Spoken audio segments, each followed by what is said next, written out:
Bonjour à tous, on se retrouve aujourd'hui sur une nouvelle vidéo dédiée à Google Ads encore une fois. Le thème de cette vidéo, c'est comment bien choisir sa stratégie d'enchère en fonction de ses objectifs sur Google Ads.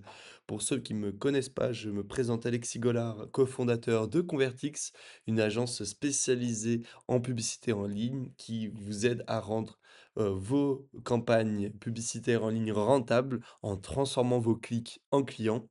Sans plus attendre, rentrons dans le vif du sujet, directement sur notre compte Google Ads qui va être un peu notre cobaye aujourd'hui. Pour pouvoir, justement, choisir ces stratégies d'enchères, oui, il y a 2 possibilités. C'est soit vous avez, le choix, dès le début quand vous créez une campagne directement ici et vous allez avoir la possibilité dans une des étapes, pardon, de choisir votre stratégie d'enchères. Donc ça, c'est quand vous créez une campagne de zéro. Et sinon quand vous avez déjà des campagnes actives et que vous souhaitez modifier la stratégie d'enchère ou choisir une nouvelle, il suffit de vous rendre sur votre campagne. Donc pour ça, vous allez dans le menu campagne ici et le menu campagne là. Vous cliquez sur la petite roue dentée ici et là, vous allez vous retrouver dans les paramètres et plus précisément, vous allez cliquer sur les enchères. Ensuite, sur le bouton modifier la stratégie d'enchère et c'est là où vous allez pouvoir choisir votre stratégie d'enchère. Donc, les stratégies d'enchère sont similaires à ce que vous retrouverez ici par rapport au fait de créer une campagne de zéro. C'est juste que la manière d'être présentée sera différente quand vous créez une campagne de zéro. Donc, quand vous choisissez une stratégie d'enchère, vous avez aujourd'hui 4 possibilités. 4 grandes stratégies et dans ces stratégies, vous avez des configurations également possibles d'ajustement en fonction de vos objectifs. Donc ces grandes possibilités, elles sont ici. Vous avez la possibilité de choisir des enchères orientées conversion, valeur de conversion, clic et taux d'impression. Donc pour, on va se concentrer un petit peu sur ces 2 dernières sur lesquelles je vais pas trop m'attarder. Pourquoi? Parce que, en l'occurrence, quand nous on fait des campagnes Google Ads avec Convertix, c'est quand même dans un objectif de faire en sorte que nos clients soient rentables. Or, si on vise des taux d'impression ou des clics avec nos campagnes, on vise pas la rentabilité, on vise le fait d'être visible. Donc le taux d'impression, qu'est-ce que c'est? C'est le fait d'être visible. Un taux d'impression de 100 en haut de page, ça veut dire que vous êtes 100 présent en haut de page. Un taux d'impression de 20 ça veut dire que vous êtes 20 présent et cetera et cetera. Vous avez d'ailleurs la possibilité de choisir votre taux d'impression. Si je mets 50 ici, je dis à Google: «Je veux faire en sorte d'être présent une fois sur 2, n'importe où sur les résultats».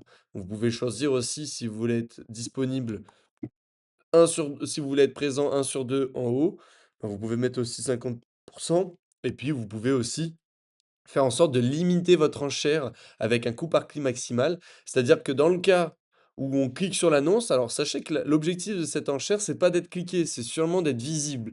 Mais si quelqu'un est amené à cliquer, on veut par exemple faire en sorte que ça ne vous dépense pas plus de 5 euros, par exemple. Voilà, et vous avez la possibilité de modifier les endroits où vous voulez être présent. Donc ça, c'est une stratégie d'enchère qui peut être intéressante si vous voulez être juste visible dans un objectif, par exemple, de notoriété ou le fait que les gens vous voient tout le temps. Mais, Google va pas forcément vous montrer sur des résultats, de personnes, qui seraient intéressées pour être clientes ou qui vont passer à l'action.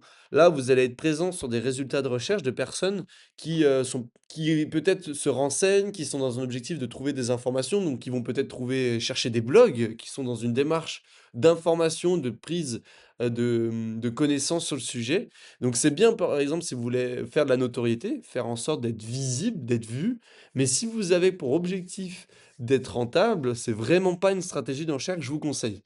Pareil pour la stratégie d'enchère clic, hem, comme son nom l'indique, cette stratégie d'enchère a pour objectif de maximiser les clics, sauf que les personnes qui cliquent, sur vos annonces, parfois, c'est pas forcément des personnes très pertinentes et parfois même il y a des bots.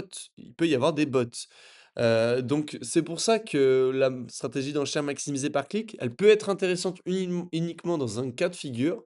C'est dans le cas de figure où vous êtes sur un marché, où vous voulez aller assez vite et vous voulez avoir vite de la donnée. Vous pouvez l'utiliser dans le cadre d'un démarrage de campagne. Vous l'utilisez pendant, par exemple, je sais pas, 1 à 2 semaines.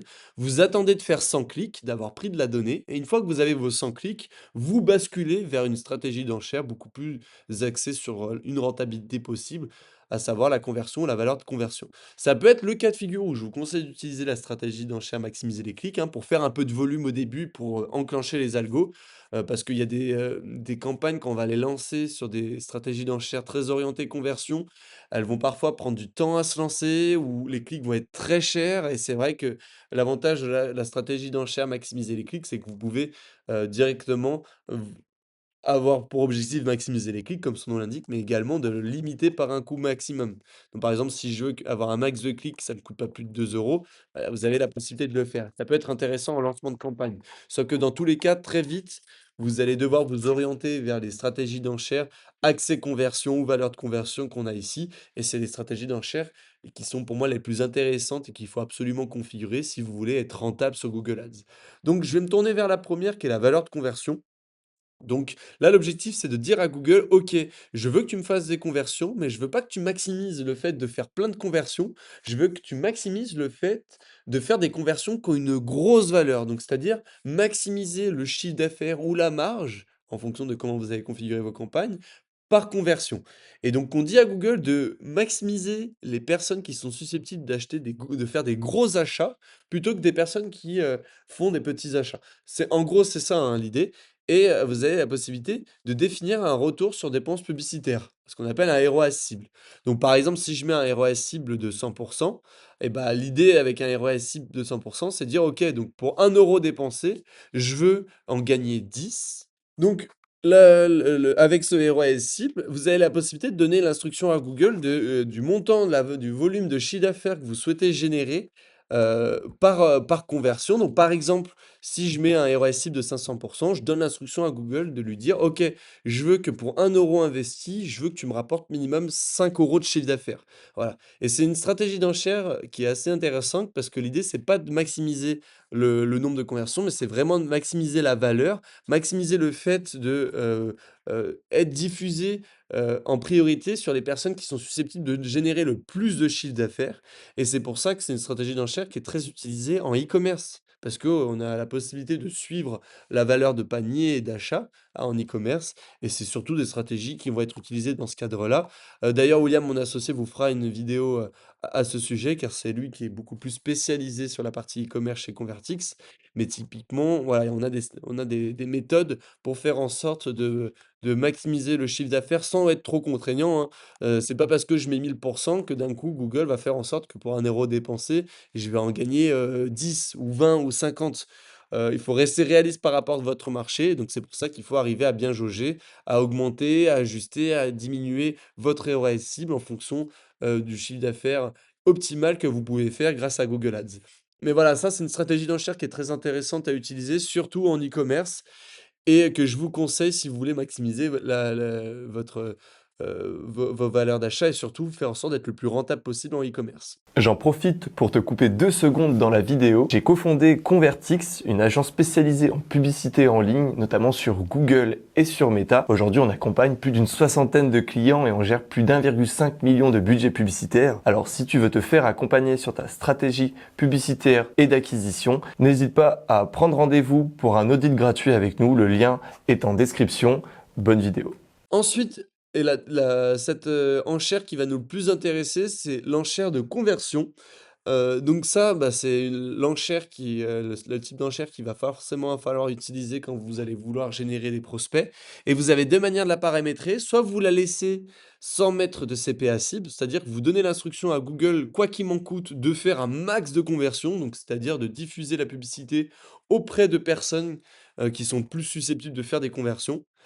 Et ensuite, vous avez la possibilité de paramétrer ce qu'on appelle un CPA cible. Alors, je vais pas trop m'attarder sur le sujet, parce que j'ai fait une vidéo dédiée au CPA cible, hein, tellement que c'est important de bien connaître cette stratégie d'enchère.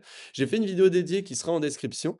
Mais typiquement, qu'est-ce que c'est le CPA cible? C'est faire en sorte de dire à Google: «OK, je veux que tu me maximises les conversions, je veux que tu diffuses mon annonce auprès de personnes qui sont les plus susceptibles de générer des conversions, sauf que je veux par exemple, ne pas payer plus de 100 € par conversion. Voilà, je veux que tu me fasses un max de conversion. Par contre, si, tu vois que dans ta manière de diffuser, les conversions sont susceptibles de coûter plus de 100 €, bah, je veux pas que tu y ailles. Voilà. C'est un espèce de garde-fou, ça évite de payer trop cher nos conversions et nos clics. Typiquement, ça, c'est une stratégie d'enchère CPA cible qui va être très intéressante, de configurer dans le cas où vos coûts par clic coûtent assez cher. Donc typiquement, si vos coûts par clic coûtent plus de 2 €, 3 € en moyenne, vous mettez un CPA cible. Par contre, si vous voyez que vos coûts par clic, ils sont entre 1 ou 2 €, que vous êtes en lancement, par exemple, vous avez envie de faire de la donnée, bah, moi, je vous conseille de garder maximiser les conversions, pour faire un peu de données et dans tous les cas, par la suite, de mettre un CPA cible pour venir cadrer, votre algorithme et éviter qu'il fasse n'importe quoi. Pour résumer, ces 4 stratégies d'enchères, donc si vous êtes dans un objectif d'être vu, bah, choisissez le taux d'impression et puis, bah, là, vous pouvez ajuster vos objectifs en fonction de vos contraintes. Si vous souhaitez, faire un maximum de clics en lancement uniquement, je vous conseille de mettre maximiser les clics. Mais une fois que vous avez fait suffisamment de clics et que vous avez de la donnée, je vous conseille très vite, si vous voulez faire un maximum de conversions ou rentabiliser votre publicité, et bah, de basculer sur une des 2 stratégies d'enchères ici, donc qui sont recommandées d'ailleurs par Google parce que j'ai pour objectif dans ma campagne de faire des leads, hein, on le voit ici, hein, d'ailleurs. Et donc du coup, si vous êtes un e-commerce, et bah, vous choisissez valeur de conversion, heu, vous choisissez pardon, valeur de conversion et vous définissez un ROAS cible adéquat, hein. On vous fera une vidéo dédiée sur le sujet, hein, c'est William qui vous la fera. Et puis si vous êtes, une entreprise de service qui souhaite pardon, générer un maximum de leads, bah, vous choisissez la stratégie d'enchère, maximiser les conversions. Si votre clic coûte moins de 2 € en lancement, vous laissez comme ça et vous changez ça peut-être, 2-3 semaines après. Vous mettez un CPA cible, en fonction des données que vous avez collectées avec votre lancement pour cadrer un peu l'algo. Et si vous êtes sur un marché concurrentiel où le coût par clic coûte plus de 2 €, bah, là, je vous recommande directement de mettre un CPA cible et pour calculer le bon CPA cible et bah, je vous réfère à la vidéo que j'ai faite sur le sujet que vous trouverez en description. Voilà, c'est tout pour moi pour aujourd'hui. Sachez qu'il y a aussi des stratégies d'enchères, hem qu'on peut utiliser, qui sont pas forcément très conseillées, notamment le CPC manuel, hein. Ça, c'est vraiment la stratégie d'enchère très old school où vous maîtrisez, chaque enchère de chaque clic au centime près. C'est pas une stratégie d'enchère où je vais m'attarder. Elle était très utilisée avant. Si vous tapez, CPC manuel sur Google, vous allez avoir toutes les vidéos qui datent de plus de 10 ans sur le sujet. J'ai pas trop envie de vous perdre, mais sachez que c'est une stratégie d'enchère, dans des cas très particuliers, très spécifiques, qui peut être intéressante, pardon, mais aujourd'hui, je vous recommande pas du tout de l'utiliser, hein. Et après, bah, sinon, vous avez possibilité d'utiliser des stratégies de portefeuille, donc faire en sorte de créer une stratégie d'enchère commune à plein de campagnes. Ça, pareil, on est sur des cas, plus complexes, plus particuliers, dans le cas où, par exemple, vous avez beaucoup de campagnes et que vous êtes un annonceur qui diffuse énormément et que vous souhaitez rationaliser vos coûts, votre diffusion à l'échelle de plusieurs campagnes. Ça va être intéressant d'utiliser des stratégies de portefeuille. Vous pouvez aussi, utiliser des stratégies de budget commun, sur plusieurs campagnes. C'est pas une stratégie où je vais m'attarder aujourd'hui parce que pareil, ça s'utilise dans des cas très particuliers, mais sachez que ça existe. Voilà, donc voici ce que j'avais à vous dire sur les stratégies d'enchères. Hem Si vous avez des questions, n'hésitez pas à me le dire en commentaire, me faire vos retours, même si vous avez des suggestions de vidéos qui vous intéresseraient, des sujets qui vous intéressent, n'hésitez pas à me le dire en commentaire. Si la vidéo vous a plu, n'hésitez pas à laisser un like, ça nous aide beaucoup, ça nous permet de nous référencer et puis, bah, de montrer nos vidéos à tous ceux qui pourraient en avoir besoin. Également, si le contenu vous plaît et le contenu de cette chaîne vous intéresse, n'hésitez pas à vous abonner et à activer la cloche pour être au courant des prochaines vidéos. C'est tout pour moi pour aujourd'hui. J'espère que la vidéo vous a plu et je vous dis à bientôt dans une prochaine vidéo.